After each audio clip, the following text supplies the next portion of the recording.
Hey guys, Chris with Buckshot University, and today we're just going to go over some of my knives. Now, I'm not a knife collector. All of these have been used, all of these have been carried, and all of them serve a purpose. So let's just go ahead and get into it. First, we have Benchmade Griptilian. I've done a review on this before. Just a really good utility knife. It's getting kind of up there in price versus some of the Spydercos. This is going upwards of about $100. I'm sure you could find it cheaper maybe on Amazon, but about $100 is what you're going to be paying for this. It's worth it. The materials, the steel, and all that sort of stuff. You can do if you do your research or just watch my review on this. I give you some more information on it. Good knife. We'll go this way. So this was a gift from a friend of mine. It's a German, I guess, army knife, or almost like a German Swiss Army knife. It's got all kinds of stuff in it. And there's a pair of scissors in there. There's a screwdriver, can opener, just a few things. Not going to take too much time on this. If you guys want to see this in more detail, just let me know, and I'll do a separate video on this. The same goes with any of these. If I haven't done a review on them, just let me know, and I'll take the time and do a review for you guys. This is a defensive knife. This is the Spyderco Reverse. The name is the Spyderco Reverse. So some people have been kind of confused about that. This was a collaboration between Craig Douglas of Shivworks and Michael Janich. There's Michael Janich's stamp right there. And there's Craig Douglas's stamp right there. And they call it reverse because it's made to use, Craig Douglas's style is reverse edge. So point primary, edge secondary, and this is your reverse edge. So you would stab and pull, so ripping and tearing as you go. Michael Janich's style, which if you take these screws out, you can flip the blade around and it goes, it would be like this, but about like this with a edge primary, point secondary method like Michael Janich teaches. And cool knife. Not a utility knife. This is for laying open people, not laying open boxes. And it comes with a nice sheath. You can do this like tip up or tip down and all kinds of different angles and all kinds of good stuff. So, good knife. I've carried this for about 2-3 months now, and so far I'm pretty happy with it. But I'm going to start changing up the angles of carry just to see what I can get. Similarly, some clench picks. This is a Shivworks clench pick, or the China pick. So there's your Shivworks stamp. If it doesn't have the Shivworks stamp on it, it's not Shivworks. So, and this is carried with on a tech lock, and it's made to be carried. I carry it on my left side or my offhand side, and you grip the whole thing and yank it out, and just start stabbing and going to town. Again, not a utility blade. This is just for bad guys. Another clench pick style blade. This is by, I believe it's Cousin Jack.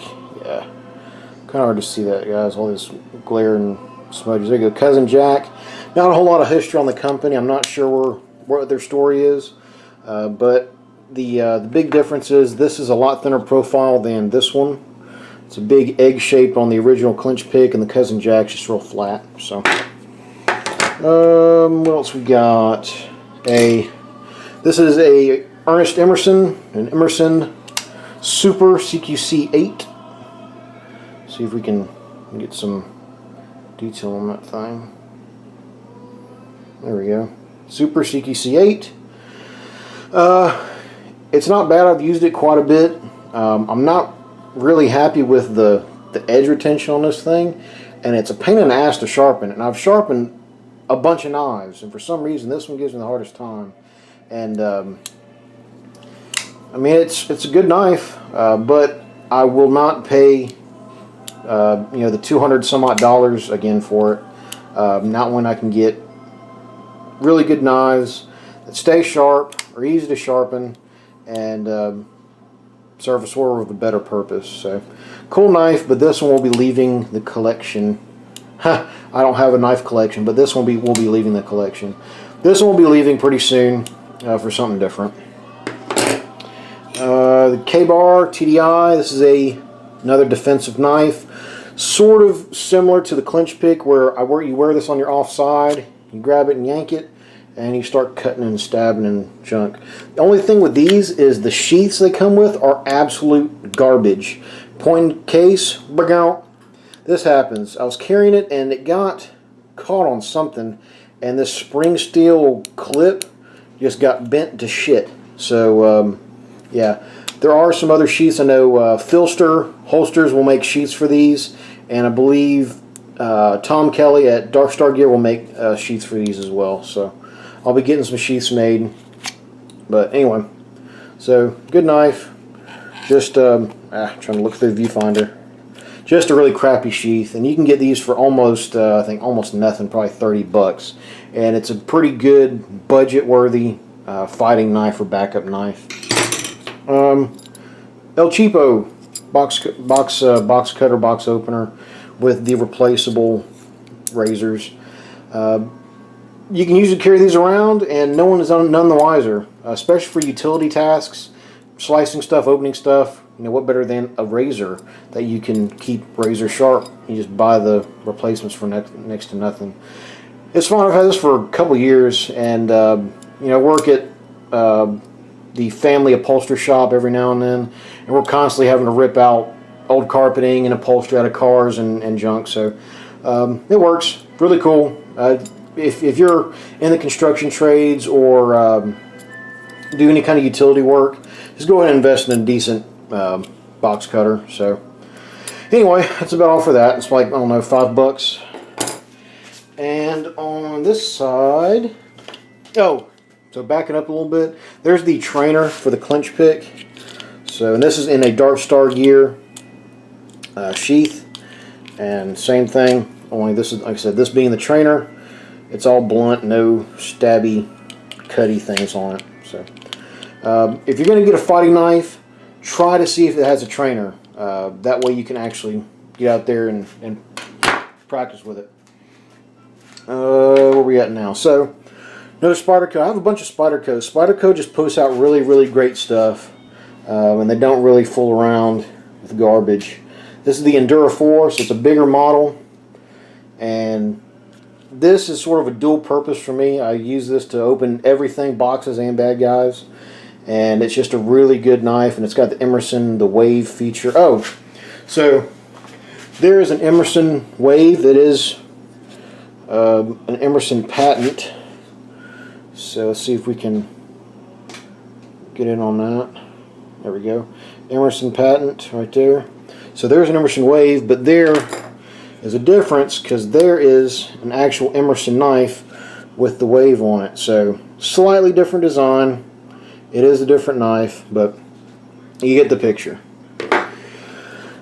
So cool knife, nice knife, really useful, stays sharp, easy to sharpen, and just really useful. I like it.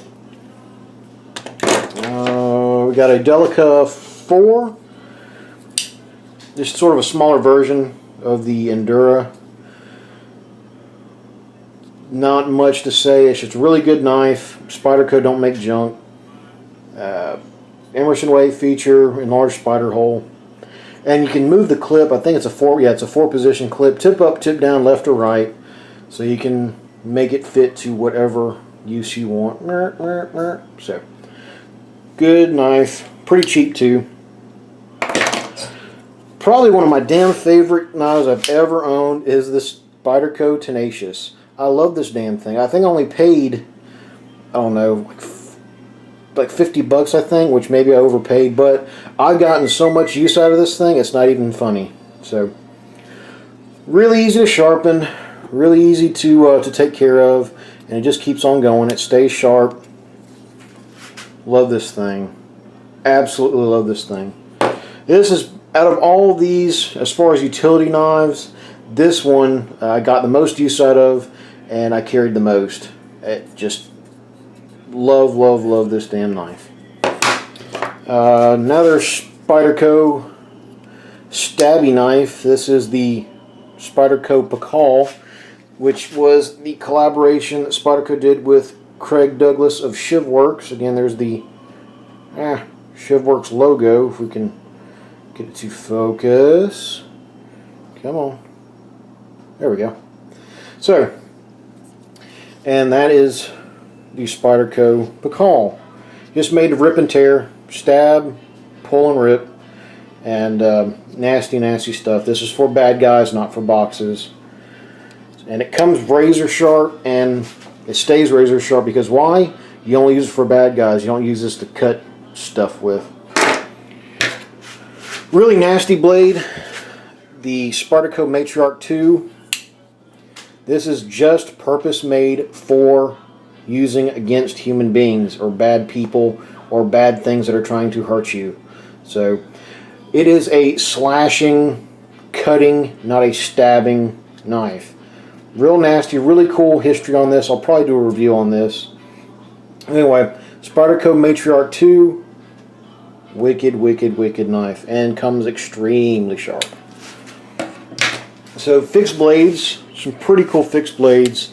Actually, two of these are one of a kind. This is the version 1, mod 1 of the Confederate Forge Hell's Bitch. This is laminate steel, so you have some harder steel in the middle. Actually, no, softer steel in the middle and harder steel on the outside, I believe is how it goes.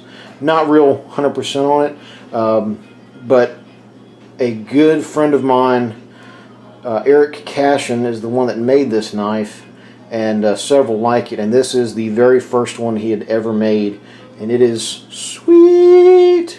So, anyway, that one's pretty much priceless. Version 1, mod 1, and they sort of took off. So, if you're lucky, you can find a Confederate Forge Hell's Bitch, but if you do, you're going to end up paying a pretty penny for it. And we have a Horgan, John Horgan custom Bowie knife. This is a one-off, and this is a sick knife. This is a razor blade on a stick. I have used this. It's cut meat and cut things, so it is very, very useful, and it does get used. It isn't sitting in a safe somewhere. And there's the Horgan stamp. Damn fine knife. I love Bowie knives, and it's really an honor to carry this one, and to be able to say I own a John Horgan custom Bowie. And actually, this is the second Bowie knife or the second knife I have from John Horgan. This is the Bob Horrigan Fighter, which was originally designed by John Horgan's brother Bob, who was killed in, I believe it was 2005 in Iraq. And this is a fighting knife. It is made to be used for any task you could, comprehend, but this was made primarily for fighting, and it does that very well. The way it's designed, the materials, the way it's put together, it's all hand fit, hand finished. And John Horgan does everything in shop, his own kydex, his own leather, the handle material, everything he does in-house. So sole authorship. And there is the Horgan stamp right there. I will do a review on this knife. It's a hell of a story behind this knife, and a hell of a story behind John and Bob Horgan. So anyway, guys, that wraps it up for my barrage of knives. And you guys got any questions, let me know, and have a good one. Thanks.